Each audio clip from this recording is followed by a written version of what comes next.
বিনা উস্কানিতে হামলা দাবি মির্জা ফখরুলের, বিশৃঙ্খলাই উদ্দেশ্য বললেন স্বরাষ্ট্রমন্ত্রী। নোয়াখালীতে সহিংসতার ঘটনায় জড়িত বিএনপি নেতা বুলু, আদালতের স্বেচ্ছাসেবক দল নেতার স্বীকারোক্তি, মূল পরিকল্পনাকারীরা চিহ্নিত, জানালেন স্বরাষ্ট্রমন্ত্রী। বিদেশিদের জন্য বিনিয়োগ বান্ধব পরিবেশ নিশ্চিতে সব সুবিধা দেবে সরকার, বাণিজ্য ও বিনিয়োগ সামিটে প্রধানমন্ত্রী। জোরদার করা হয়েছে বাণিজ্য কূটনীতি। টিউমার অপারেশনের পর বেগম জিয়াকে আইসিইউ থেকে নেওয়া হয়েছে কেবিনে, জানালেন চিকিৎসক। বিদেশে নিয়ে চিকিৎসা করাতে চায় পরিবার। এবং বিশ্বকাপের সুপার 12-এর গুরুত্বপূর্ণ ম্যাচে বুধবার ইংল্যান্ডের মুখোমুখি হবে বাংলাদেশ। বাঘ সিংহের লড়াই ছড়াচ্ছে ভিন্ন উত্তাপ।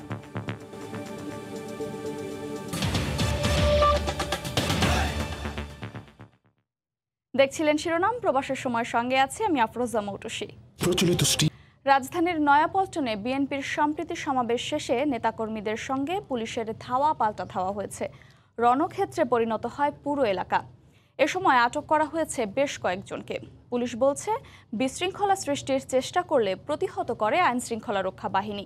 তবে বিএনপি মহাসচিব মির্জা ফখরুল ইসলাম আলমগীর বলেন, বিনা উস্কানিতেই পরিকল্পিতভাবে কর্মসূচিতে হামলা করা হয়েছে। বক্তব্য শেষ করলো যে উনি বলল যে কোনো ধরনের সমাবেশ হবে না, কোনো ধরনের মিছিল হবে না। এরপরেও নেতাকর্মীরা মিছিল নিয়ে আমাদের পুলিশের উপর আক্রমণ করে, পুলিশকে আহত করে, বাধ্য হয়ে পুলিশ সেখানে লাঠিচার্জ করে। যদিও বিএনপি বলছে উল্টো কথা। ঘরে ফিরে যাওয়ার সময় পুলিশ অতর্কিতে তাদের উপরে হামলা করেছে, তাদের উপরে লাঠিচার্জ করেছে, টিয়ার গ্যাস শেল মেরেছে এবং গুলি করেছে। অনেকেই আমাদের নেতাকর্মীরা তারা আহত হয়েছেন। এর আগে মঙ্গলবার বেলা 11টায় সম্প্রীতির মিছিল করার কথা ছিল বিএনপির। পরে নয়াপল্টনে কেন্দ্রীয় কার্যালয়ের সামনে সংক্ষিপ্ত সমাবেশ করার সিদ্ধান্ত নেওয়া হয়। রাশেদ লিমন, সময় সংবাদ, ঢাকা। নয়াপল্টনে পূর্ব নির্ধারিত সমাবেশে বিএনপি নেতারা সাম্প্রতিক হামলার জন্য সরকারকেই দায়ী করেন। তারা বলেন, সরকার সুপরিকল্পিতভাবেই গণতন্ত্র হত্যা করছে। অবিলম্বে নির্দলীয় সরকারের হাতে ক্ষমতা ছেড়ে দিয়ে নিরপেক্ষ নির্বাচনের দাবি জানান বিএনপি নেতারা। সারা দেশে এই তাণ্ডবের প্রতিরোধ এবং প্রতিবাদ গড়ে তুলতে হবে। রাজপথে যে বাধা আসবে সেই বাধা অতিক্রম করতে হবে। আঘাত করলে পাল্টা প্রতিরোধ গড়ে তুলতে হবে। দেশে সাম্প্রদায়িক সম্প্রীতি নষ্ট করার জন্য পরিকল্পিতভাবে সরকার এদেশে যে একটা পরিস্থিতি সৃষ্টি করেছে। আওয়ামী লীগের আর ক্ষমতায় থাকার কোনো অধিকার নাই। তারা কোনো সমস্যাই সমাধান করতে পারেনি। তারা আজকে সাম্প্রদায়িক দাঙ্গা থানা তৈরি করে। অবিলম্বে পদত্যাগ করুন, করে একটা নিরপেক্ষ নির্দলীয় সরকারের কাছে ক্ষমতা হস্তান্তর করে নতুন নির্বাচন, গ্রহণযোগ্য নির্বাচন করুন। নয়াপল্টনে পুলিশের সঙ্গে ধাওয়া পাল্টা ধাওয়ায় বিএনপি উস্কানি দিয়েছে উল্লেখ করে স্বরাষ্ট্রমন্ত্রী বলছেন, বিশৃঙ্খলা সৃষ্টি করাই দলটির উদ্দেশ্য। মঙ্গলবার দুপুরে সচিবালয়ের সাংবাদিক ফোরামের আলোচনায় অংশ নিয়ে মন্ত্রী আরও বলেন, সাম্প্রদায়িক সহিংসতায় জড়িতরা যে দলেরই হোক তাদের বিরুদ্ধে ব্যবস্থা নেওয়া হবে। সাম্প্রতিক ঘটনায় দায়ীদের শতভাগ শনাক্ত করা হয়েছে বলেও জানান তিনি। পূজা মণ্ডপ ও মন্দিরে হামলা, লুটপাটের ঘটনায় এর মধ্যেই ধরপাকড় শুরু হয়েছে। কুমিল্লার ঘটনায় অভিযুক্ত ইকবালকে গ্রেপ্তারের পর এখন চেষ্টা চলছে অন্যদেরও খুঁজে বের করার। এখন পর্যন্ত সেখানকার দায়ের করা 10 মামলায় 18 জন সহ গ্রেপ্তার করা হয়েছে 64 জনকে। তবে শুধু কুমিল্লা নয়, নোয়াখালী, চাঁদপুর, রংপুর সহ সবগুলো ঘটনায় দায়ীদের শনাক্ত করা হয়েছে জানিয়ে স্বরাষ্ট্রমন্ত্রী বলছেন, শতভাগ নিশ্চিত হয়ে 2-1 দিনের মধ্যে সবার নাম প্রকাশ করা হবে। নোয়াখালীতে কিন্তু তারা নাম বলে দিয়েছে। আমরা আরও কনফার্ম হওয়ার জন্য নামগুলো এখন আপনাদের সম্মুখে আমরা বলবো না। আপনাদের এমন নামও শুনবেন যারা আপনাদেরও খুব পরিচিত ব্যক্তিদের নামও এসে গিয়েছে। রংপুরে যেটা সেখানেও নাম আসছে। কাজেই সবগুলো আমরা আপনাদেরকে খুব শীঘ্রই জানিয়ে দেব। বিএসআরএফ সংলাপে অংশ নিয়ে সাংবাদিকদের প্রশ্নের জবাবে মন্ত্রী বলেন, যে কোনো সংঘর্ষের ঘটনায় উস্কানি দেয় বিএনপি। পল্টনে যে ঘটনা ঘটছে, বিএনপি কিন্তু সবসময় এই ধরনের ঘটনা ঘটিয়ে থাকে। তারা সবসময় একটা বিশৃঙ্খল পরিস্থিতি সৃষ্টি করার জন্য, একটা উস্কানি দেওয়ার জন্য, বিশৃঙ্খল পরিস্থিতি হওয়ার একটা উস্কানি দেওয়ার জন্য এগুলি করে থাকে। রোহিঙ্গা ক্যাম্পে প্রত্যাবাসন বিরোধীরা আরসার সহযোগিতায় সবসময় বিশৃঙ্খলা সৃষ্টির চেষ্টা করছে বলেও জানান স্বরাষ্ট্রমন্ত্রী। ইহসান জুয়েল, সময় সংবাদ, ঢাকা। দেশে অস্থিতিশীল পরিবেশ তৈরির পেছনে দায়ীরা একে একে পুলিশের হাতে ধরা পড়ছে। তাদের দেয়া তথ্যে বেরিয়ে আসছে উস্কানিদাতাদের নাম। নোয়াখালীতে হামলার ঘটনায় বিএনপির ভাইস চেয়ারম্যান বরকতুল্লাহ বুলু সহ বিএনপি জামায়াতের 15 নেতাকর্মীর সম্পৃক্ততার কথা আদালতে জানিয়েছেন জেলা স্বেচ্ছাসেবক দলের সহসভাপতি ফয়সাল ইনাম কমল। এদিকে রংপুরেও সহিংসতার ঘটনায় আরও 3 জনকে গ্রেফতার করা হয়েছে। সাম্প্রদায়িক সহিংসতার ঘটনায় বেরিয়ে আসছে দলীয় নেতাদের নাম। নোয়াখালীর মন্দিরে হামলার ঘটনায় বিএনপির ভাইস চেয়ারম্যান বরকত উল্লাহ বুলু সহ বিএনপি জামায়াতের 15 নেতার সম্পৃক্ততার কথা আদালতে জানিয়েছেন জেলা স্বেচ্ছাসেবক দলের সহ সভাপতি ফয়সাল ইনাম কমল। মঙ্গলবার দুপুরে নিজ কার্যালয়ে সংবাদ সম্মেলনে পুলিশ সুপার মোহাম্মদ শহীদুল ইসলাম এ তথ্য নিশ্চিত করেন। তিনি জানান, গ্রেপ্তার ফয়সাল সোমবার রাতে আদালতে স্বীকারোক্তিমূলক জবানবন্দিতে বিএনপি নেতা বুলুর নাম সহ 15 জনের সম্পৃক্ততার বিষয়ে তথ্য দেন। বিএনপির যে ভাইস চেয়ারম্যান বরকতুল্লাহ বুলু, তার নাম দিয়ে 164 ধারা, আরও 14 জনের নাম, টোটাল 15 জন বিএনপি নেতাকর্মীর নামে সে 164 ধারা স্বীকারোক্তিমূলক জবানবন্দি দিয়েছে যে তাদের সহযোগিতা বা তাদের প্ররোচনা বা বিভিন্ন সময় তাদের সাথে গোপন বৈঠকে সে এই সিদ্ধান্তগুলো হয় এবং এই সিদ্ধান্ত মোতাবেক সে মূলত এই কাজটি করেছে। এদিকে সাম্প্রদায়িক সহিংসতাকে পুঁজি করে নেতাকর্মীদের গ্রেপ্তার ও পুলিশি হয়রানির প্রতিবাদে সংবাদ সম্মেলন করেছে নোয়াখালী জেলা বিএনপি। সরকারের এই পদক্ষেপটা হচ্ছে সম্পূর্ণ প্রতিহিংসামূলক এবং বিএনপিকে গায়েল না শুধু নির্মূল করার একটা ষড়যন্ত্র। রংপুরে মাঝিপল্লীর হিন্দু সম্প্রদায়ের ওপর অগ্নিসংযোগের ঘটনায় আরও 3 জনকে গ্রেপ্তার করা হয়েছে। এদের সবার বাড়ি পীরগঞ্জ উপজেলার বিভিন্ন গ্রামে।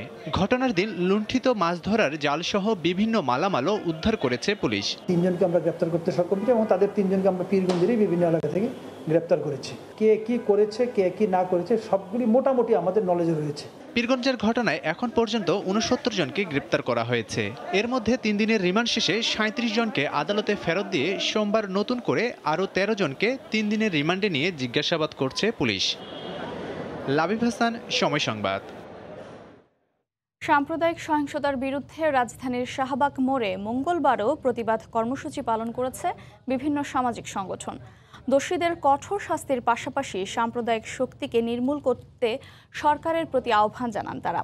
এদিকে সহিংসতায় ক্ষতিগ্রস্তদের নিরাপত্তা সহ 4 দফা দাবিতে স্বরাষ্ট্র মন্ত্রণালয়ে স্মারকলিপি দিয়েছেন ঢাকা বিশ্ববিদ্যালয়ের শিক্ষক সমিতি। হাতে প্ল্যাকার্ড, রাজপথে শত মানুষের দীপ্ত কণ্ঠে স্লোগান। মঙ্গলবার সাম্প্রদায়িক সহিংসতার বিরুদ্ধে প্রতিবাদী মিছিল করে মুক্তিযোদ্ধা মঞ্চ। মিছিলটি ঢাকা বিশ্ববিদ্যালয় হয়ে রাজধানীর শাহবাগ মোড় প্রদক্ষিণ করে। কুমিল্লা সহ দেশের বিভিন্ন স্থানে ঘটে যাওয়া সাম্প্রদায়িক সন্ত্রাসের বিরুদ্ধে এদিন শাহবাগে অবস্থান নেন সনাতন ধর্মাবলম্বীরা। মানববন্ধন করেন বিভিন্ন সামাজিক সংগঠনও। মানববন্ধনে সাম্প্রদায়িক শক্তিকে নির্মূল করতে সরকারের প্রতি আহ্বান জানান তারা। অসাম্প্রদায়িক বাংলাদেশ চাই, আমরা সন্ত্রাস মুক্ত বাংলাদেশ চাই। এসব সন্ত্রাসী কারা করছে, এদের পিছনে ইন্ধন যোগাচ্ছে কারা, ওদেরকে ধরে এনে উপযুক্ত শাস্তি না দিলে এটার কোনো বিহিত হবে না। কুমিল্লার ঘটনার পুনরাবৃত্তি যাতে ভবিষ্যতে আর না হয় তা নিশ্চিতের দাবি জানান সনাতন ধর্মাবলম্বীরা। আমরা কোনো ধর্মান্ধতা চাই না, আমরা রাষ্ট্রের নাগরিক হিসেবে আমরা সমমর্যাদা এবং সম অধিকার নিয়ে বাঁচতে চাই। ধর্ম বর্ণ নির্বিশেষে সবাই আমরা এক জাতি, আমরা বাঙালি। আমরা চাই সবাই ভবিষ্যতে একসঙ্গে মিলেমিশে এক কাতারেই থাকতে। এদিকে সাম্প্রদায়িক সহিংসতায় ক্ষতিগ্রস্ত পরিবারকে ক্ষতিপূরণ, তাদের নিরাপত্তা নিশ্চিত সহ 4 দফা দাবিতে স্বরাষ্ট্র মন্ত্রণালয়ে স্মারকলিপি দিয়েছেন ঢাকা বিশ্ববিদ্যালয় শিক্ষক সমিতি। ধর্মীয় অনুভূতির নামে যখন বিভিন্ন সময় এই ধরনের ঘটনাগুলো ঘটে, সে ব্যাপারে যেন আইনশৃঙ্খলা বাহিনী সবসময় সতর্ক থাকে। কুমিল্লা সহ বিভিন্ন স্থানে সহিংসতার ঘটনায় প্রশাসনের গাফিলতি তদন্ত ও ব্যবস্থা নেওয়ার দাবিও জানান তারা। মার্জিয়া মুমু, সময় সংবাদ, ঢাকা। দেশের বিভিন্ন স্থানে সাম্প্রদায়িক হামলার ঘটনা নিয়ে বিএনপি মিথ্যাচার করছে অভিযোগ করে আওয়ামী লীগের সাধারণ সম্পাদক ওবায়দুল কাদের বলেছেন, হিন্দু সম্প্রদায়ের জন্য বিএনপি মায়া কান্না করলেও তারা ঘটনার বিচার চায় না। এদিকে লন্ডন থেকে কুমিল্লায় পূজা মণ্ডপে হামলার ঘটনার পরিকল্পনা হয়েছে বলে অভিযোগ করেছেন তথ্যমন্ত্রী। সাম্প্রদায়িক সহিংসতার ঘটনায় রাজনৈতিক অভিযোগ পাল্টা অভিযোগ করছেন বিএনপি ও আওয়ামী লীগ নেতারা। এ অবস্থায় রাজশাহীতে এক অনুষ্ঠানে তথ্যমন্ত্রী বললেন, লন্ডন থেকেই কুমিল্লায় পূজা মণ্ডপে হামলার ঘটনার পরিকল্পনা হয়েছে। তিনি জানান, দীর্ঘ 1 মাস ধরে বিএনপি হামলার ষড়যন্ত্র করেছে। এই ঘটনার পরিকল্পনা হয়েছে ওই লন্ডনে বসে, দীর্ঘ প্রায় 1 মাস ধরে প্রকাশ্যে বৈঠক করেছে আর গোপনে ষড়যন্ত্র করেছে, এবং সেই ষড়যন্ত্রের অংশ হচ্ছে এই সাম্প্রদায়িক সম্প্রীতি বিনষ্ট করার উদ্দেশ্যে দুর্গাপূজার সময় বিভিন্ন জায়গায় হামলা পরিচালনা করা, আমাদের পবিত্র কোরআন শরীফকে পূজা মণ্ডপে রেখে আসা। এদিকে কুমিল্লা সহ দেশের বিভিন্ন স্থানে পূজা মণ্ডপে হামলা সরকারের নীল নকশা বলে বিএনপির অভিযোগের জবাবে ওবায়দুল কাদের বলেন, পূজা মণ্ডপে হামলার পর থেকে বিএনপি মিথ্যাচার করছে। কোনো সরকার কি চায় দেশের পরিস্থিতি অস্থিতিশীল করতে? এতে সরকারের কী লাভ? দোষারোপের রাজনীতি যেহেতু বিএনপির আদর্শ, সেহেতু সরকারের বিরুদ্ধে কিছু না কিছু বলতেই হবে। বিএনপি নেতারা হিন্দু সম্প্রদায়ের জন্য মায়া কান্না করলেও প্রকৃতপক্ষে পূজা মণ্ডপে হামলার বিচার তারা চাননি। ঘটনার পর বিএনপির পক্ষ থেকে কেউ হিন্দু সম্প্রদায়ের পাশে দাঁড়ায়নি। মন্দিরে হামলা ও লুটপাটের ঘটনায় সরকারের বিরুদ্ধে নানা অভিযোগ করলেও বিএনপি এখনও হিন্দু সম্প্রদায়ের পাশে দাঁড়াননি বলেও অভিযোগ করেন ওবায়দুল কাদের। প্রসূন আশিস, সময় সংবাদ, ঢাকা। প্রবাসের সময় আরও থাকছে, চট্টগ্রাম মেডিকেলে বিশেষায়িত স্ট্রোক ইউনিটের যাত্রা শুরু। আক্রান্তের 2 ঘন্টার মধ্যে নিশ্চিত হবে চিকিৎসা সেবা, কমবে মৃত্যু ঝুঁকি। বিদেশি বিনিয়োগ আকৃষ্ট করতে অবকাঠামো ও নীতিগত সুবিধা দিতে আওয়ামী লীগ সরকার বদ্ধপরিকর বলে জানিয়েছেন প্রধানমন্ত্রী শেখ হাসিনা। তিনি বলেন, বাংলাদেশে বিনিয়োগ করলে দক্ষিণ এশিয়ার বাজারও ধরতে পারবেন ব্যবসায়ীরা। মঙ্গলবার সকালে গণভবন থেকে ট্রেড অ্যান্ড ইনভেস্টমেন্ট সামিটের উদ্বোধন করে বক্তব্য রাখেন প্রধানমন্ত্রী। বৈশ্বিক বিভিন্ন সমীক্ষা ও আন্তর্জাতিক বাণিজ্য সংক্রান্ত প্রতিষ্ঠানগুলোর পূর্বাভাস বলছে 2030 সাল নাগাদ বাংলাদেশ পরিণত হবে 24তম বৃহত্তম অর্থনীতির দেশ হিসেবে। কৃষি, চামড়া, হিমায়িত খাদ্যসহ তথ্য প্রযুক্তি শিল্পে এখন বড় রপ্তানি আয়ের লক্ষ্যমাত্রা নিয়েই এগিয়ে যাচ্ছে দেশ। 110টি দেশে রপ্তানি হয় বাংলাদেশের ওষুধ। মুজিব শতবর্ষ ও স্বাধীনতার সুবর্ণ জয়ন্তী উপলক্ষে বিদেশি বিনিয়োগ আকর্ষণে Dhaka chamber of commerce and industries এবং বাণিজ্য মন্ত্রণালয়ের যৌথ উদ্যোগে ঢাকায় আয়োজিত 7 দিনের ট্রেড অ্যান্ড ইনভেস্টমেন্ট সামিট মঙ্গলবার সকালে ভার্চুয়ালি উদ্বোধন করেন প্রধানমন্ত্রী শেখ হাসিনা। 38টি দেশের অন্তত 500-র বেশি প্রতিষ্ঠান এই আয়োজনে অংশ নিয়েছে। প্রধানমন্ত্রী বলেন, বিনিয়োগ বান্ধব পরিবেশ তৈরিতে আওয়ামী লীগ সরকার বদ্ধপরিকর। বিনিয়োগ বান্ধব পরিবেশের উন্নতির জন্য আমরা অবকাঠামো সহ অন্যান্য নীতিগত সহায়তা প্রদানে অঙ্গীকারবদ্ধ। এই 100টা অঞ্চলে দেশি বিদেশি বিনিয়োগ করার সুযোগ রয়ে গেছে, যেগুলোতে ইতিমধ্যে প্রায় 40,000 লোকের কর্মসংস্থান হয়েছে এবং আরও 8 লক্ষ লোকের কর্মসংস্থান সৃষ্টি হবে। প্রায় 13 বছরে আমরা দেশের প্রতিটি খাতে কাঙ্ক্ষিত অগ্রগতি অর্জন করেছি। বাংলাদেশ বাণিজ্য ও অর্থনৈতিক কূটনীতির ওপর জোর দিচ্ছে জানিয়ে সরকার প্রধান বলেন, বিদেশি বিনিয়োগকারীদের লাভজনক ঠিকানা হবে এই বদ্বীপ। কূটনীতির ক্ষেত্রে এটা ইকোনমিক ডিপ্লোম্যাসিটাই বেশি কাজ করে, সেদিকে আমরা বিশেষ দৃষ্টি দিচ্ছি। যারা বিনিয়োগ করতে আসবেন তারা শুধু বাংলাদেশ পাবেন না, আমি বলবো দক্ষিণ এশিয়া এবং দক্ষিণ পূর্ব এশিয়ারও দেশগুলিতে তাদের একটা সুযোগ থাকবে এই বাজারগুলি ধরার। প্রাচ্য পাশ্চাত্য ব্রিজ হিসেবে বাংলাদেশ গড়ে উঠবে ভবিষ্যতে। অর্থনীতি চাঙা করতে বিশ্ববাজারে রপ্তানি পণ্যের ঝুলিতে নতুন পণ্য যোগ করার উদ্যোগ নিতেও ব্যবসায়ীদের আহ্বান জানান প্রধানমন্ত্রী। কোন কোন দেশে কি কি পণ্যের চাহিদা রয়েছে। দেবাশিস রায়, সময় সংবাদ, ঢাকা। টিউমার অপারেশনের পর বেগম জিয়াকে আইসিইউ থেকে কেবিনে নেওয়া হয়েছে। তিনি সুস্থ রয়েছেন বলে জানিয়েছেন চিকিৎসক। রাজধানীর এভারকেয়ার হাসপাতালে চিকিৎসাধীন থাকা অবস্থায় সোমবার তার টিউমার অপারেশন করা হয়। পরে বায়োপসি করতে দেন চিকিৎসকরা। সেই রিপোর্ট আসার পর তার চিকিৎসায় করণীয় নির্ধারণ করা হবে।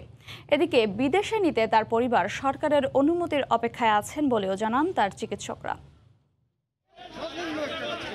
বেশ কিছু শারীরিক সমস্যা নিয়ে গত 12ই অক্টোবর দ্বিতীয়বারের মতো রাজধানীর এভারকেয়ার হাসপাতালে ভর্তি করা হয় বিএনপি চেয়ারপারসন বেগম খালেদা জিয়াকে। করা হয় বেশ কিছু স্বাস্থ্য পরীক্ষা। ধরা পড়ে ছোট একটি টিউমার। 13 দিন পর সোমবার তা অস্ত্রোপচার করে বায়োপসি করা হয়, যার ফলাফল জানতে সময় লাগবে বলে জানিয়েছেন বেগম জিয়ার চিকিৎসকরা।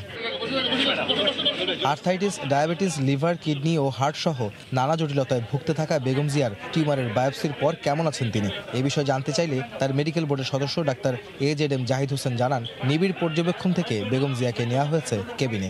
অনেকটা সুস্থ রয়েছেন বলেও জানান তিনি। আলহামদুলিল্লাহ লিকুইড খাচ্ছেন এবং সুস্থ আছেন, কালকে এসছে, এখন সুস্থ আছে। গুরুতর অসুস্থ বেগম জিয়াকে চিকিৎসার জন্য বিদেশে নিতে পরিবারের আবেদনে সরকার সাড়া দিচ্ছে না অভিযোগ করে জাহিদ হোসেন বলেন, বিএনপি ও তার পরিবার এখনো সরকারের অনুমতির অপেক্ষায় আছেন। আগস্ট মাসে ওনারা বলছে পরিবারের পক্ষ থেকে যে আমাদের ওনার পরীক্ষা নিরীক্ষা ভালো চিকিৎসার জন্য দেশের বাইরে ওনারা নিয়ে যেতে বলছি। এই আশাতেই ওনার পরিবার এখনো আশাবাদী।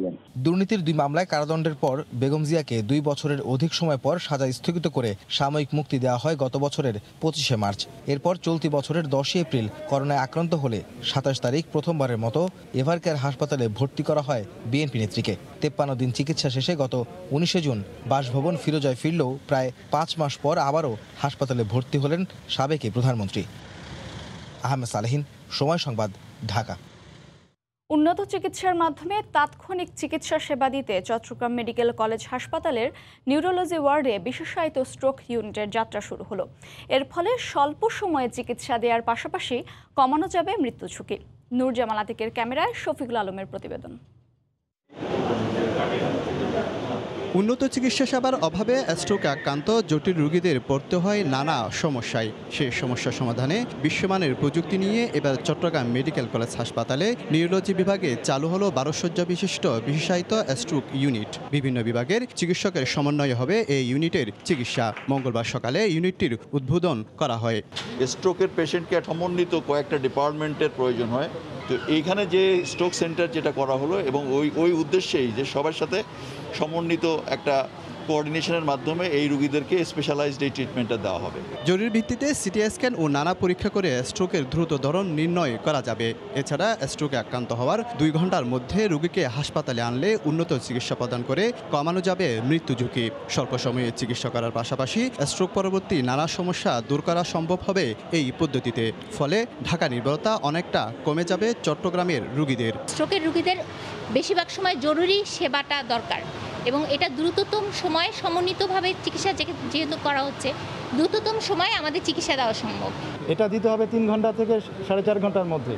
সেই জন্য আমরা মনে করি যে আমরা এই সুবিধা এখানে শুরু করাতে চিটাগাংয়ের সমস্ত ধরনের মানুষ তারাও এখান থেকে এই সুবিধাটা পাবেন। চট্টগ্রাম মেডিকেলের নিউরোলজি বিভাগে প্রতিদিন ভর্তি হয় 30 থেকে 40 জনের বেশি রোগী। শফিকুল আলম, সময় সংবাদ, চট্টগ্রাম। সাধারণ মানুষকে সেবা দেওয়ার লক্ষ্যে কেনা হলেও রাজধানীতে বিভিন্ন প্রতিষ্ঠানকে ভাড়া দেওয়া হয়েছে বিআরটিসির 232টি বাস। সরকারি এই বাস নিজেদের স্টাফ বাস হিসেবে ব্যবহার করছে সরকারি বেসরকারি নানা প্রতিষ্ঠান। একদিকে গণপরিবহন সংকট, অন্যদিকে ভাড়ায় খাটছে সরকারি বাস। এতে সাধারণ মানুষের ভোগান্তি চরমে পৌঁছেছে। বিআরটিসি বলছে সবাইকে সমান সেবা দেওয়ার লক্ষ্যেই এমন সিদ্ধান্ত। নাজমুস সালেহের রিপোর্ট। ঘর থেকে বের হওয়া নগরবাসীর বাসের জন্য এমন অপেক্ষা ঢাকা শহরের নিত্যদিনের চিত্র।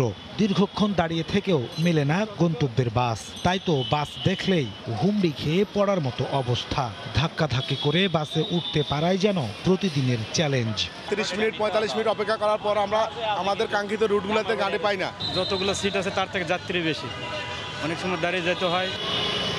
বাংলাদেশ সড়ক পরিবহন কর্পোরেশন বিআরটিসির হিসেব বলছে গণপরিবহনের সংকট সমাধানে রাজধানীতে প্রায় 700 বাস নামিয়েছেন তারা। খাতা কলমে বাসের সংখ্যা 700 হলেও যাত্রীরা বলছেন মাঝে মধ্যে দেখা মেলে বিআরটিসির বাস। বিআরটিসির বাসগুলো খুবই কম। তারা হচ্ছে এত পরিমাণ লোক নাই আর এত পরিমাণ তার একটা স্টপেজে ওয়েট করে যে মানুষ ভয়ে বিআরটিসি তারা ওখানে ওঠে না।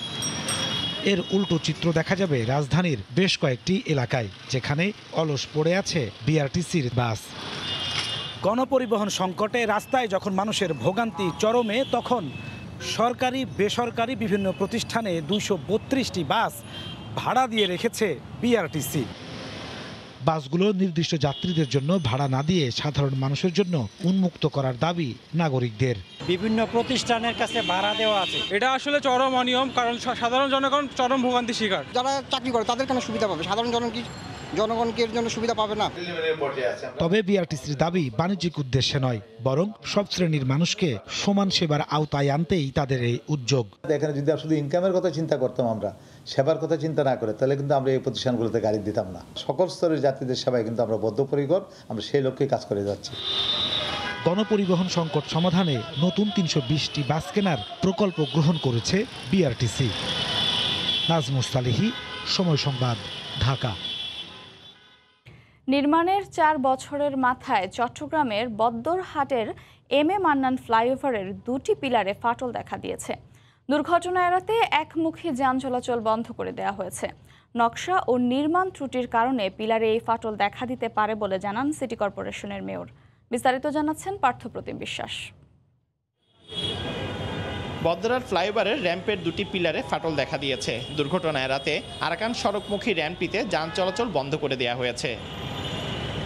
যানজট নিরসনে সিডিএ নগরী সুলভবহর থেকে বদ্দারহাটের 1 কিলোমিটার এলাকা পর্যন্ত উড়াল সড়ক নির্মাণের উদ্যোগ নেওয়া হয়। 2010 সালের ভিত্তিপ্রস্তর স্থাপন শেষে 2012 সালে নির্মাণাধীন ফ্লাইওভারের গার্ডার ধসে 14 জন মারা যান। পরে নির্মাণ কাজ শেষে 2013 সালে এটি উদ্বোধন করা হয়, কিন্তু তেমন কার্যকর না হওয়ায় যানজট নিরসনে র্যাম্প নির্মাণ করে 2017 সালে উড়াল সড়কটি খুলে দেওয়া হয়। 4 বছরের মাথায় 2টি পিলারে ফাটল দেখা দিয়েই আতঙ্কিত হয়ে পড়েছে সাধারণ মানুষ। না, নির্মাণ কাজে যদি থাকবেন, ত্রুটি না থাকলে এরকম পিলারের আগার মাথা তো ফাটার কথা না। হঠাৎ যদি হয়ে যায় তাহলে তো আমাদের ক্ষতি হবে। সিটি মেয়রের কাছে আবেদন জানাচ্ছি, এই কাজটা যেন অতি শীঘ্রই এটা একটা বিকল্প ব্যবস্থা করে। নকশা কিংবা নির্মাণে গাফিলতির কারণে পিলারে এ ফাটল দেখা দিতে পারে বলে মনে করেন সিটি কর্পোরেশনের প্রধান প্রকৌশলী। এই লুপটা নাকি মূল ডিজাইনের অন্তর্ভুক্ত ছিল না, পরবর্তীতে এটা ইনক্লুড করা হয়েছে, যার প্রেক্ষিতে যেহেতু মূল ডিজাইনই ছিল না, কাজে এখানে ডিজাইনের হয়তো একটা ফল্ট থাকতে পারে। এদিকে ক্ষতিগ্রস্ত পিলার 2টি পরিদর্শনে আসেন চট্টগ্রাম সিটি কর্পোরেশন মেয়র। নির্মাণগত ত্রুটি আছে উল্লেখ করে যে কোনো দুর্ঘটনা রোধে র্যাম্পের উপর দিয়ে যান চলাচল বন্ধ রাখার সিদ্ধান্ত নিয়েছেন সিটি কর্পোরেশন মেয়র। নির্মাণের ত্রুটি থাকার দরুন ফাটলটা সৃষ্টি হয়েছে। আমরা আজকেই সিডিএকে চিঠি দেব, এটার জন্য তড়িৎ ব্যবস্থা গ্রহণ করার জন্য আমরা সিদ্ধান্ত নিয়েছি। এদিক দিয়ে কোনো গাড়ির চলাচল আপাতত হবে না। বদ্দরহাট ফ্লাইওভারের র্যাম্পটি 326 মিটার দীর্ঘ ও 6.7 মিটার চওড়া। 2012 সালে বদ্দরহাট ফ্লাইওভারের গার্ডার ধসে 14 জন, যার ক্ষত এখনও শুকায়নি বদ্দরহাটবাসীর। তাই ক্ষতিগ্রস্ত পিলার 2টি সংরক্ষণ করে দুর্ঘটনার হাত থেকে নগরবাসীকে রক্ষা করবে এই প্রত্যাশা এখন সকলের। নগরীর বদ্দরহাট ফ্লাইওভারের সামনে থেকে পার্থপ্রতিম বিশ্বাস, সময় সংবাদ, চট্টগ্রাম। ইভেলি অফিসে তালাবদ্ধ 2টি সিন্দুক ও কয়েকটি আলমারি ঘিরে রহস্যের জন্ম দিয়েছে। উচ্চ আদালতের নির্দেশে গঠিত বোর্ড বলছে এ থেকে গুরুত্বপূর্ণ তথ্য মিলতে পারে। এছাড়া বোর্ডের ধারণা টাকা পাচারের জন্যই প্রতি মাসে দুবাই যেতেন রাসেল। ইভেলিকে পুনরুজ্জীবিত করার প্রত্যয় ব্যক্ত করেন হাইকোর্টের নির্দেশে গঠিত কমিটি। এদিকে মঙ্গলবারও ইভেলি অফিসের সামনে মানববন্ধন করেছেন ক্ষতিগ্রস্ত গ্রাহক ও ব্যবসায়ীরা। ই কমার্স প্রতিষ্ঠান ইভ্যালির দায় দেনা সম্পত্তি অনিয়ম খতিয়ে দেখতে একটি বোর্ড গঠন করে দিয়েছিল দেশের উচ্চ আদালত। মঙ্গলবার এই বোর্ডের সদস্যরা যায় ইভ্যালির ধানমন্ডি অফিসে, করেন রুদ্ধদ্বার বৈঠক। বৈঠক সফল দাবি করে বোর্ডের চেয়ারম্যান জানান, অফিসে তালাবদ্ধ 2টি সিন্দুক ও কয়েকটি আলমারির সন্ধান মিলেছে, যা থেকে মিলতে পারে গুরুত্বপূর্ণ তথ্য মিলেছে প্রতি মাসে ইভ্যালির এমডি রাসেলের দুবাই সফরে যাওয়ার। আমরা আজ করতে পারি, ইনফ্যাক্ট সালাউদ্দিন সাহেব নিজে আন্দাজ করেছেন যে সে দুবাই যেত টাকা পাচার করতে। 2টি সিন্দুক এবং বেশ কয়েকটি আলমিরা রয়েছেন, যেগুলো এখনও তালাবদ্ধ রয়েছে। আমরা তো আশা করছি যে এই সিন্দুকগুলোতে অনেক মূল্যবান জিনিসপত্র পাওয়া যাবে। বোর্ড জানায় ইভ্যালির সম্পত্তি, দেনা এবং ক্ষতিগ্রস্তদের তালিকা করা হবে। চেষ্টা করা হবে প্রতিষ্ঠানটিকে চালু রাখার, না পারলে করা হবে বিলুপ্ত। এটা কন্টিনিউ করা উচিত, কারণ এখানে জনগণের হাজার হাজার কোটি টাকার বিষয় রয়েছে।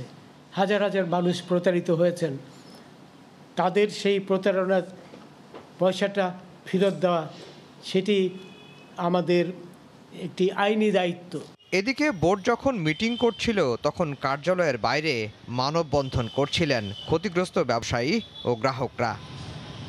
আফজাল হোসেন, সময় সংবাদ, ঢাকা। প্রতারণার মাধ্যমে কোটি কোটি টাকা হাতিয়ে নেয়ার অভিযোগে কর্ণফুলী মাল্টিপারপাস কোঅপারেটিভ সোসাইটি লিমিটেডের ব্যবস্থাপনা পরিচালক শাকিল আহমেদ সহ 10 জনকে গ্রেফতার করেছে র্যাব। তবে এই প্রতিষ্ঠানের মালিক জসিম পলাতক রয়েছেন। তার বিরুদ্ধে অন্তত 100 কোটি টাকা মানি লন্ডারিংয়ের অভিযোগ পেয়েছে র্যাব। র্যাবের মিরপুরের কার্যালয়ে সোমবার বিকেলে হাজির হন শতাধিক গ্রাহক। তারা সবাই ডিপিএস করেছিলেন কর্ণফুলী মাল্টিপারপাস কোঅপারেটিভ সোসাইটি লিমিটেডে। তাদের মতো আরও অনেক গ্রাহক এখন লাভ তো দূরের কথা, আসল টাকাটাই পাচ্ছেন না। আজকে 1 বছরের মধ্যে আমার অর্ধেক টাকা দিয়েছে, আর অর্ধেক টাকা আমাদের 1 বছর ধরে ঘুরা দিয়েছে, খালি তারিখ দিতেছে। আমাকে 3 মাস টাকা দিছে, তারপর আর কোনো টাকা পয়সা দেয় না। সেই সমিতির কার্যালয়ে অভিযান চালিয়ে 10 জনকে আটক করা হয়। র্যাব বলছে সমিতিটি অবৈধভাবে ব্যাংকিং কার্যক্রম পরিচালনা করছিল। 1 লাখ টাকা রাখলে পাওয়া যাবে 2000 টাকা। এমন লোভ দেখিয়ে অন্তত 20 থেকে 25,000 মানুষের কাছ থেকে হাতিয়ে নেওয়া হয় কোটি কোটি টাকা। জসিমউদ্দিন একটা অলৌকিক ভৌতিক চরিত্র, তাকে গ্রাহকরা কখনো দেখে নাই। তারা কিছু হতদরিদ্র মানুষ, রিক্সাওয়ালা, গার্মেন্টস কর্মী, এদেরকে প্রলুব্ধ করছে। বাংলাদেশে কোনো আর্থিক প্রতিষ্ঠানের এত ক্ষমতা নাই যে 3000 টাকা 1 লাখ টাকার প্রতি মাসে আপনার লভ্যাংশ পরিশোধ করবে। মঙ্গলবার কারওয়ান বাজারের র্যাবের মিডিয়া সেন্টারে আয়োজিত সংবাদ সম্মেলনে আরও জানানো হয় সমিতিটি মূলত নিম্নবিত্ত মানুষদের টার্গেট করত। সমবায় অধিদপ্তর থেকে 2006 সালে নিবন্ধন পায়। এরপর অধিদপ্তর থেকে অডিট হবার পরও কেন এর অনিয়ম ধরা যায়নি সেটিও খতিয়ে দেখবে র্যাব। ইতিমধ্যেই সে কর্ণফুলী মাল্টিপারপাস কোঅপারেটিভ সোসাইটির পাশাপাশি Karnaphuli real estate, diagnostic centre এবং জসিম নিটওয়্যার এই নামে মোট 8টি প্রতিষ্ঠান সে করে নিজেকে গ্রুপ অফ ইন্ডাস্ট্রিজের চেয়ারম্যান হিসেবে ডিক্লেয়ার করছে। র্যাব বলছে কর্ণফুলী মাল্টিপারপাসের মালিক জসিম অন্তত 100 কোটি টাকা পাচার করেছে। রাজধানী সহ বহু জায়গায় রয়েছে তার একাধিক সম্পত্তি। আতিকুর রহমান তামাল, সময় সংবাদ, ঢাকা। ব্রোকনথ এক ধরনের মেলা। বিভিন্ন প্রয়োজনীয় ও পুরাতন জিনিসপত্র বিক্রির জন্য এই মেলার বেশ জনপ্রিয়তা রয়েছে ফ্রান্সে। রাজধানী প্যারিস ছাড়াও বিভিন্ন শহরে প্রতি বছর সরকারি ছুটির দিনে এই মেলা অনুষ্ঠিত হয়ে থাকে। করোনার কারণে এই মেলা অনুষ্ঠিত না হলেও পরিস্থিতির উন্নতি হওয়ায় এবারের মেলায় ক্রেতার সমাগমে বেশ সরগরম ছিল। প্যারিসের এমন মেলা ঘুরে বিস্তারিত জানাচ্ছেন লুৎফুর রহমান বাবু। পুরাতন জিনিসপত্র বিক্রির জন্য এটিকে মেলাই বলা চলে। সাপ্তাহিক ছুটির দিন কিংবা সরকারি ছুটির দিনে এই মেলা বসে। রাজধানী প্যারিস ছাড়াও ফ্রান্সের অন্যান্য বড় শহরের পৌর এলাকাগুলোতে ভিন্ন ভিন্ন দিনে এই মেলার আয়োজন হয়ে থাকে। নিজের জন্য অপ্রয়োজনীয় কিংবা অতিরিক্ত জিনিসপত্রই কেনাবেচা হয় এই মেলায়। এমন কোনো জিনিস নেই যা এই মেলায় পাওয়া যায় না। কাপড় চোপড় তো বটেই, হাতের আংটি থেকে শুরু করে বই, কলম, এমনকি অনেক দুষ্প্রাপ্য জিনিসপত্র পাওয়া যায় এই মেলায়, আর দাম একেবারেই সস্তা। মেলায় অংশগ্রহণকারীরা বলেছেন করোনার কারণে গেল 2 বছর এ মেলায় তারা অংশগ্রহণ করতে না পারলেও এবারের মেলায় অংশগ্রহণ করে তারা অনেকটাই খুশি। স্থানীয় পৌরসভা থেকে আমি এই জায়গাটি ভাড়া নিয়েছি। আমি বাচ্চাদের খেলনা বিক্রি করছি। বাচ্চারা এখান থেকে তাদের পছন্দের খেলনাটি কিনে নিয়ে যেতে পারছে। দাম একেবারেই কম। আর এই মেলা থেকে সস্তায় জিনিসপত্র কিনতে পেরে খুশি ক্রেতারাও। আমার পছন্দের একটি কাপড় কিনলাম। সাধারণ দোকানে এর দাম অনেক বেশি হলেও এখানে বেশ সস্তায় কিনতে পেরে আমি অনেক খুশি। আর কাপড়ের গুণও খারাপ না, দেখতেও বেশ সুন্দর। একেবারে সাধারণ জিনিসপত্র থেকে শুরু করে অনেক নামি দামি কোম্পানির জিনিসপত্র পাওয়া যায় এই মেলায়। পরিবার পরিজনদের নিয়ে অনেকেই অংশগ্রহণ করেন এই মেলায়, আর তাই এই মেলা তাদের কাছে শুধু একটি মেলাই নয়, উৎসবও বটে। প্যারিসের ব্রোকনথ মেলা থেকে মোহাম্মদ লুৎফুর রহমান বাবু, সময় সংবাদ। প্রথমবারের মতো অনুষ্ঠিত হতে যাচ্ছে কাতার বাংলাদেশ বিজনেস কাউন্সিলের আয়োজনে উপসাগরীয় অঞ্চলে বসবাসরত প্রবাসী বাংলাদেশি ব্যবসায়ীদের নিয়ে বিজনেস কনফারেন্স। গালফ প্রবাসী বাংলাদেশিদের মধ্যে ব্যবসায়িক নেটওয়ার্ক গড়ে তোলার লক্ষ্যে এই বিজনেস কনফারেন্সের আয়োজন করা হয়েছে বলে জানান আয়োজকরা। কাতার প্রতিনিধি আনোয়ার হোসেন মামুনের তথ্য ছবি নিয়ে রিপোর্ট। প্রথমবারের মতো কাতার বাংলাদেশ বিজনেস কাউন্সিলের আয়োজনে আগামী 5 নভেম্বর উপসাগরীয় অঞ্চলে বসবাসরত প্রবাসী বাংলাদেশি ব্যবসায়ীদের নিয়ে কাতারের রাজধানী দোহা ওল্ড গানম ম্যাজিস্ট্রেট হোটেলের হলরুমে বাণিজ্য সম্মেলন অনুষ্ঠিত হবে। 2022 কাতার ফুটবল বিশ্বকাপকে সামনে রেখে ব্যবসায়িক সম্ভাবনা কাজে লাগিয়ে কাতার সহ মধ্যপ্রাচ্যের দেশগুলোতে বাংলাদেশি পণ্যের বাজার সৃষ্টির লক্ষ্যে এই কনফারেন্স আয়োজিত হতে যাচ্ছে। এতে অংশ নিতে পেরে খুশি অনেক প্রবাসী বাংলাদেশি ব্যবসায়ী। এখানে বাংলাদেশি ব্যবসায়ীরা আগামী 5 নভেম্বর যে ব্যবসায়ী বিজনেস কনফারেন্সের উদ্যোগ নিয়েছেন। আশা করি এটা সফলভাবে আয়োজন করতে পারবেন। 5ই নভেম্বরের মধ্যে ইনশাআল্লাহ আমরা চাই একটি সফল কনফারেন্স যাতে করতে পারি, বাংলাদেশের বিভিন্ন কালচার, বিভিন্ন প্রোডাক্ট যেন আমরা কাতারে তুলে ধরতে পারি এবং ওয়ার্ল্ড কাপের আগে যেন বাংলাদেশের পরিচিতি কাতারে আমরা দেখাতে পারি। উপসাগরীয় অঞ্চলে বসবাসরত প্রবাসী বাংলাদেশি ব্যবসায়ীদের বাংলাদেশি পণ্যের বিশাল বাজার সৃষ্টির লক্ষ্যে এই আয়োজন বলে জানান আয়োজকরা। এই কনফারেন্সের মাধ্যমে আমাদের গালফের মধ্যে বসবাসরত যে সমস্ত ব্যবসায়ীরা আমরা আছি, আমাদের মধ্যে একটা অত্যন্ত সুসম্পর্ক সৃষ্টি হবে। আমাদের বাংলাদেশের প্রোডাক্টকে আরও আমরা ব্র্যান্ডিং করতে পারবো, বাংলাদেশের প্রোডাক্টের রপ্তানি আরও বেশি আমরা বাড়াতে পারবো। এই কনফারেন্সে বাংলাদেশ থেকে ব্যবসায়ীরাও অংশ নিচ্ছেন। সময় সংবাদ, কাতার। ভারতের রাজধানী নয়াদিল্লির মতো এবার কলকাতাতেও বঙ্গবন্ধু মিডিয়া কর্নার হচ্ছে। কলকাতা প্রেস ক্লাবের অভ্যন্তরে একটি কক্ষে বঙ্গবন্ধুর নামে মিডিয়া সেন্টার উদ্বোধন করবেন তথ্যমন্ত্রী হাসান মাহমুদ এমপি। বৃহস্পতিবার এ উপলক্ষে দিনব্যাপী কলকাতা প্রেস ক্লাব আয়োজন করেছে বিশেষ অনুষ্ঠানের।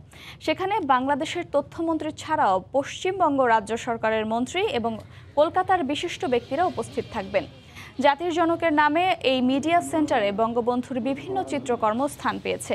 পুরোপুরি শীতাতপ নিয়ন্ত্রিত অত্যাধুনিক কক্ষে ইন্টারনেট সেবা সহ সব ধরনের আধুনিক সুবিধা রয়েছে। সাংবাদিকরা তথ্য প্রযুক্তি ব্যবহারের ক্ষেত্রে সব ধরনের সুবিধা পাবেন কলকাতা প্রেস ক্লাবের অভ্যন্তরে বঙ্গবন্ধু মিডিয়া সেন্টার থেকে।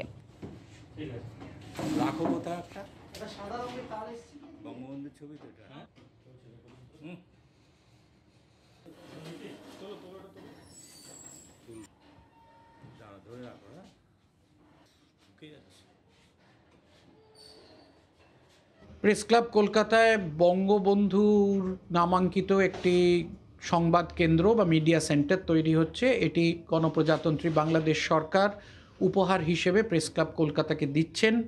এই বাংলাদেশের মুক্তিযুদ্ধ তথা স্বাধীনতা সংগ্রামের বা স্বাধীনতার সুবর্ণ জয়ন্তী এবং বাংলাদেশের জাতির পিতা এবং সর্বকালের অন্যতম শ্রেষ্ঠ বাঙালি বঙ্গবন্ধু শেখ মুজিবুর রহমানের জন্মশতবার্ষিকী উদযাপন সময়ের মধ্যে। কানাডায় পবিত্র ঈদে মিলাদুন্নবী উপলক্ষে নানা আয়োজন হয়েছে। বৃহত্তর চট্টগ্রাম সমিতি কুইবেক শাখা এর আয়োজন করেছে। 24 অক্টোবর রোববার দুপুরে কানাডার মন্ট্রিয়েলের পার্ক ভিউ রিসেপশন হলে এই উপলক্ষে ওয়াজ মাহফিল ও মেজবান অনুষ্ঠিত হয়। বিশ্বনবী হজরত মুহাম্মদ সাল্লাল্লাহু আলাইহি সাল্লামের আদর্শ, উদ্দেশ্য, উপদেশ মেনে চলে জীবনযাপন করার আহ্বান জানান বক্তারা। ওয়াজ মাহফিলের প্রধান বক্তা শায়খ মোহাম্মদ জয়নাল আবেদিন ইসলামী জীবনযাপন নিয়ে বিস্তারিত তুলে ধরেন। পবিত্র কোরআন তেলাওয়াত ও গজল পরিবেশন করেন হাফেজ মোহাম্মদ জাহেদুল আলম। মোহাম্মদ আলামিন শিকদার টুটুলের সঞ্চালনায় মাহফিলে অতিথিদের শুভেচ্ছা ও ধন্যবাদ জানিয়ে বক্তব্য রাখেন হাজী আবু ইউনুস সুজন ও মোহাম্মদ ইলিয়াস সহ অন্যান্যরা।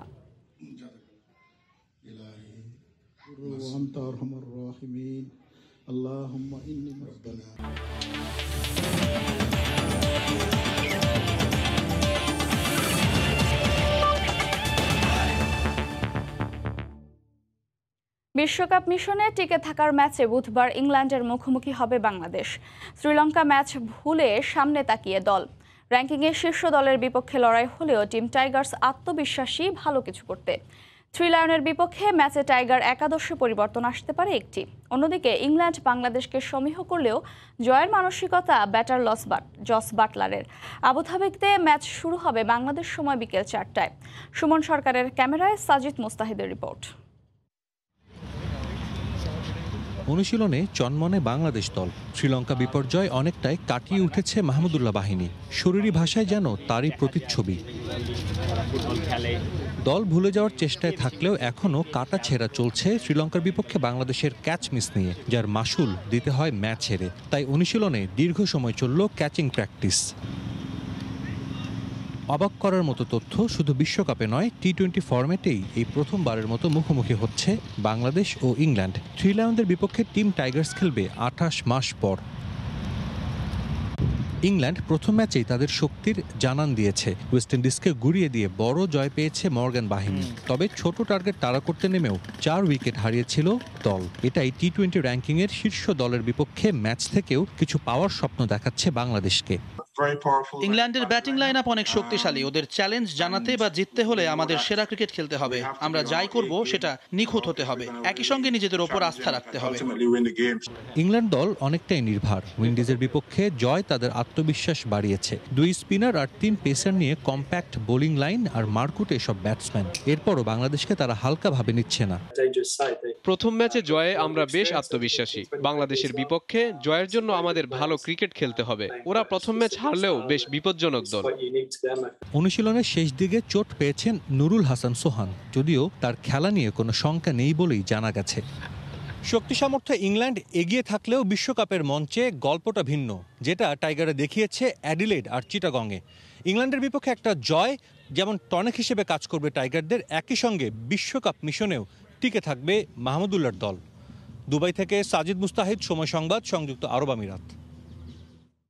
লড়াইটা টি-20তে র্যাঙ্কিংয়ে 1 নম্বর দলের বিপক্ষে বাংলাদেশের। বর্তমান চ্যাম্পিয়ন ওয়েস্ট ইন্ডিজকে গুড়িয়ে দিয়ে ইংলিশদের শুরুটা হয়েছে দুর্দান্ত। বিপরীতে লঙ্কানদের বিপক্ষে জেতা ম্যাচ হেরে বেশ ব্যাকফুটে টিম টাইগার। টি-20তে এর আগে কখনোই মুখোমুখি হয়নি দুই দল। তবে পরিসংখ্যান, বুদ্ধিমত্তা, সাম্প্রতিক ফর্ম ইংল্যান্ডের পক্ষে কথা বললেও ব্যক্তিগত পারফরমেন্সে এগিয়ে বাংলাদেশ। কারা এই ম্যাচের এক্স ফ্যাক্টর, কেমন হতে পারে একাদশ, তাই থাকছে এবারের প্রতিবেদনে। সময়ের হিসেবে পার হয়েছে 17 বছরের বেশি। মাঠে গড়িয়েছে 1366টা আন্তর্জাতিক ম্যাচ, অথচ না বিশ্বকাপ না দ্বিপাক্ষিক সিরিজ। ক্রিকেটের শটার ফরম্যাটে কখনোই বাংলাদেশ ইংল্যান্ড মুখোমুখি হয়নি পরস্পরের। অবশেষে দাড়ি টানা হচ্ছে সেই অপেক্ষার। বিশ্বমঞ্চ প্রস্তুত টাইগার লায়ন দ্বৈরথের। 2007 সালে সেই ক্যারিবিয়ান বধ। এরপর কখনোই টি-20-র মূল পর্বে জয় পায়নি টিম টাইগার। 29 ম্যাচের 7 জয়ের 6টাই বাছাইতে। অন্যদিকে বিশ্বকাপে 2010 সালের চ্যাম্পিয়নদের জয়হারের পাল্লাটা সমানে সমান। এ ম্যাচেও সুপার সাকিবেই ভরসা বাংলাদেশের। ব্যাটে আর বলে যিনি যোগাচ্ছেন স্বস্তি। অন্যদিকে মঈন আলী হতে পারেন ইংলিশদের তুরুপের তাস। পেস নয় বরং স্পিনে প্রতিপক্ষকে বেঁধে ফেলতে দায়িত্বটা নিতে হবে নাসুম মেহেদীদের। ব্যাটারদের সামলাতে হবে রাশিদের ঘূর্ণি। অটো চয়েস মুস্তাফিজের সঙ্গে সুইংয়ে পার্থক্য গড়ে দিতে পারেন ক্রিস ওকস। ওপেনিংয়ে 3 লায়নদের স্বস্তি যদি হন জেসন রয়, তবে বাংলাদেশের স্বস্তি নাইম শেখের রানে ফেরা। আগের ম্যাচে রানে ফিরেছেন মুশফিকও। ইংলিশ শিবিরে যে আছেন জশ বাটলার। আর শেষের দিকে সাইফুদ্দিনের চওড়া ব্যাটের দিকেই তাকিয়ে থাকবেন টাইগার সমর্থকরা। 22 গজের ক্রিকেটে ম্লান পারফরমেন্সের সঙ্গে মাঠের বাইরেও নানা আলোচনায় বিদ্ধ রিয়াদের দল। ক্রিকেটারদের বেফাঁস মন্তব্য যোগাচ্ছে হাস্যরসের খোরাক। তবে একটা ম্যাচই বদলে দিতে পারে সব প্রেক্ষাপট। পরিস্থিতির বিবেচনায় এ ম্যাচও টিকে যেতে পারেন লিটন। বাংলাদেশও খেলতে পারে শ্রীলঙ্কার বিপক্ষে খেলা অপরিবর্তিত একাদশেই। মাহবুব রিমন, সময় সংবাদ। এ পর্যায়ে শীর্ষ সংবাদগুলো জানিয়ে দিচ্ছে। উস্কানিতে হামলা দাবি মির্জা ফখরুলের, বিশৃঙ্খলায় উদ্দেশ্য বললেন স্বরাষ্ট্রমন্ত্রী। বিদেশিদের জন্য বিনিয়োগ বান্ধব পরিবেশ নিশ্চিতে সব সুবিধা দেবে সরকার। বাণিজ্য ও বিনিয়োগ সামিটে প্রধানমন্ত্রী। জোরদার করা হয়েছে বাণিজ্য কূটনীতি। এবং টিউমার অপারেশনের পর বেগম জিয়াকে আইসিইউ থেকে নেওয়া হয়েছে কেবিনে, জানালেন চিকিৎসক। বিদেশে নিতে চিকিৎসা করাতে চায় পরিবার।